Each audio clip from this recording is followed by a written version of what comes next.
العقدة اللي نوجدها كل عام قبل رمضان باش الشربة تاعي تجي بنينة وريحتها توصل 7 جار، واللي يذوقها عندي يطلب مني الوصفة. صدقوني هذه العقدة دايما تخلي لي شربة تاعي بنينة حتى ولو كان نديروها بدون لحوم. السلام عليكم، ان شاء الله تكونوا كامل بخير وبصحة جيدة. قبل ما نبداو لا فيديو صلوا على الحبيب المصطفى عليه افضل الصلاة والسلام. ما تنساوش خياتي جيم بارطاج لا فيديو، واذا عجبتكم الوصفة فعلوا الجرس واشتركوا في القناة حتى توصلكم كامل الوصفات السهلة والاقتصادية. أنا خياتي عندي كمية لبس بها من حشيش الشربة يعني القصبر. إذا كان حشيش الشربة تاعكم جديد يعني الطري والأعواد تمعوا الثاني من تحت طريين، يعني راح نحتفظوا بكامل العشبة. إذا كانوا يابسين راح نحو فقط الأوراق والأغصان هذوك راح نتخلصوا منهم، راح نقيه جيدا. خياتي أنا بالنسبة للكمية هذه درت كمية اللي تشد لي من سمانة حتى لسمانتين، لأنه عندي كمية ديجا من قبل حضرتها في الأيامات اللي فاتوا. انتوما إذا حبيتوا تكثروا يعني كثروا كمية القصبر ولا حشيش الشربة. أنا هذو زوج رطات دير لي كما قلت لكم مقيس سمانة إلى سمانتين. خياتي راح نقيو جيدا حشيش الشربة تاعنا، نغسلوه في الخل حتى نحولو كامل الأتربة هذوك اللي عندهم، نخليوه حتى ينشف تماما، يعني ضروري حتى نحولو كامل الماء اللي فيه. بعدها خياتي شوفوا هنا بعد ما نشف تماما راح نجيبوا روبو ولا اشوار يعني اللي متوفر عندكم ونبداو نرحيو فيها بشويه. شوفوا هنا خياتي كيفاش نرحي. انا نرحي الكميه الاولى، بعد ما تنرحى مليح راح نزيدوا نضيفوا عليها الكميه فوقها، يعني ما راح نحيوها ونزيدوا نرحيو، يعني في ضربه راح نرحيه كامل، لانه الكميه اللي عندي كما راكم تشوفوا ماشي كميه كبيره كما راه واضح معكم في الفيديو. واللي وصلت لهنايا اذا مولفه ديري العقده وتجربيها خلي لي في التعليقات، لانه العقده هذه كاين بزاف امهات يديروها وحتى اخوات يجربوها ويحطوها، يعني بسم الله ما شاء الله فيها واحد المذاق للشربه تاعكم ولا اروع.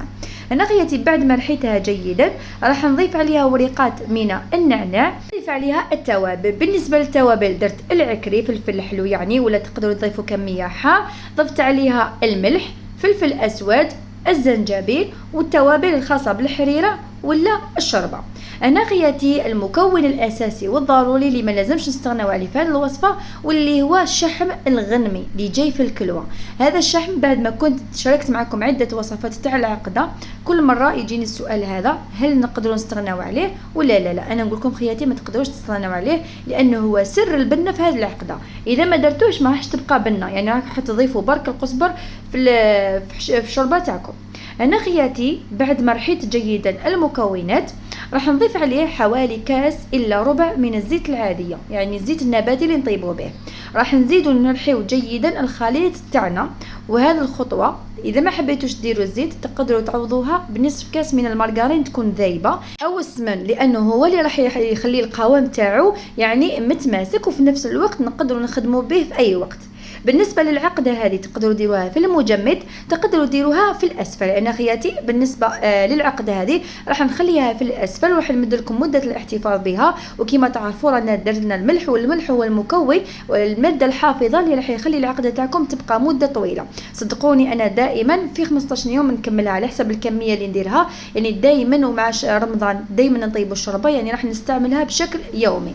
وشوفوا للقوام تاعها بسم الله ما شاء الله، راح ديروا ملعقه في التقليه، يعني كي تكونوا تقليوا الشوربه تاعكم ديروا ملعقه، وكاين راح اللي يديرها كاضافه في الاخر، يعني يبقى اختياري اللي يبغي النكهه هذيك البنينه. كاين اللي يديرها في البدايه وفي النهايه، يعني كي تكمل قريب تطفيوا على الشوربه تاعكم ديروا ملعقه صغيره، وراح تصدقوني واحد النكهه واحد البنه بسم الله ما شاء الله، تخلي واحد الريحه ولا اروع في المطبخ تاعكم، وحتى كامل الدار ريح الشوربه تاعكم تعبق بسم الله ما شاء الله.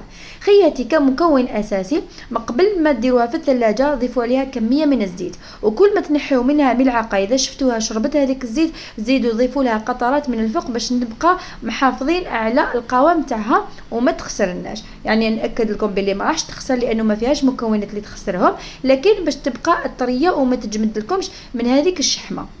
وانا خياتي ان شاء الله الوصفه تاع اليوم تعجبكم وتجربوها، وصدقوني هذه بالنسبه لي ضروريه في شهر رمضان. مشاهده ممتعه، سلام.